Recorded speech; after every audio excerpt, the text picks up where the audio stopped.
আজকে ঝাড়গ্রামে আমাদের দ্বিতীয় দিন। চলো, দিদিভাই তো আনন্দে একবার এক পাক নেচে নিল কি আমরা ঘুরতে যাচ্ছি অ্যাজ ইট ইজ। বাবাই গাড়ি বার করবে এবার, আর দাদাভাই সমস্তটা লক করে বেরোবে। তো এবার আমরা তিনজনে আমরা বেরোচ্ছি একসাথে, আর বাবাই যেহেতু আগে গাড়ি নিয়ে বেরিয়ে গেছে।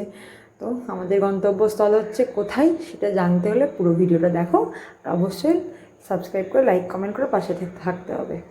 তো যাই হোক, চলো আমরা বেরিয়ে পড়েছি।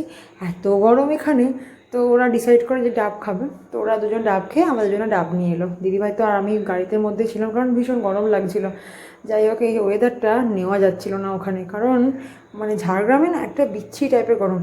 আর রাস্তাটা একবার দেখো, জাস্ট মারাত্মক। আর এর ব্লগ কিন্তু আরেকটা ভিডিওতে আসছে।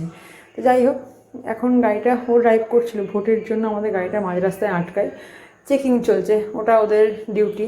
তো যাই হোক, অবশেষে চলে এসেছি ঘাগড়া ফলস, আর আমাদের গন্তব্যস্থল ছিল ঘাগড়া ফলস, ঘাগড়া জলপ্রপাত। এখানে ওরা ভিডিও শ্যুট করছে। তারপরে এখানে এখন আমি আর দিদিভাই করছিলাম, ঠিক যেন ছোটোবেলাটায় ফিরে গেছি। তো বেশ আনন্দ হলো। একটা ইউনিক ব্যাপার কি যেন, শালপাতায় হচ্ছে শশা দিল। এত গরম, ডিহাইড্রেশনের প্রবলেম, তার মধ্যে এটা একটু পেয়ে যেন মনে হচ্ছে আহা, মানে ধরে প্রাণ এলো। চলো, তারপর এখনও ঘোরা কিছুটা বাকি। বেশ ভালো মতো ঘুরে মনের সুখে ফটোশ্যুট করে নিয়েছি। তারপর একটা করে তোমার সাথে সব শেয়ার করব। তো চলো, আমরা চারজন খুব আনন্দ করলাম সারাটা দিন।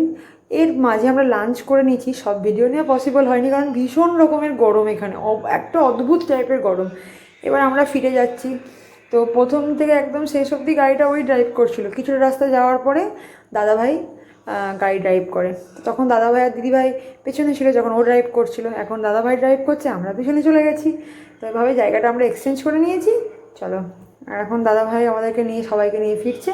ভিডিওটা কেমন লাগলো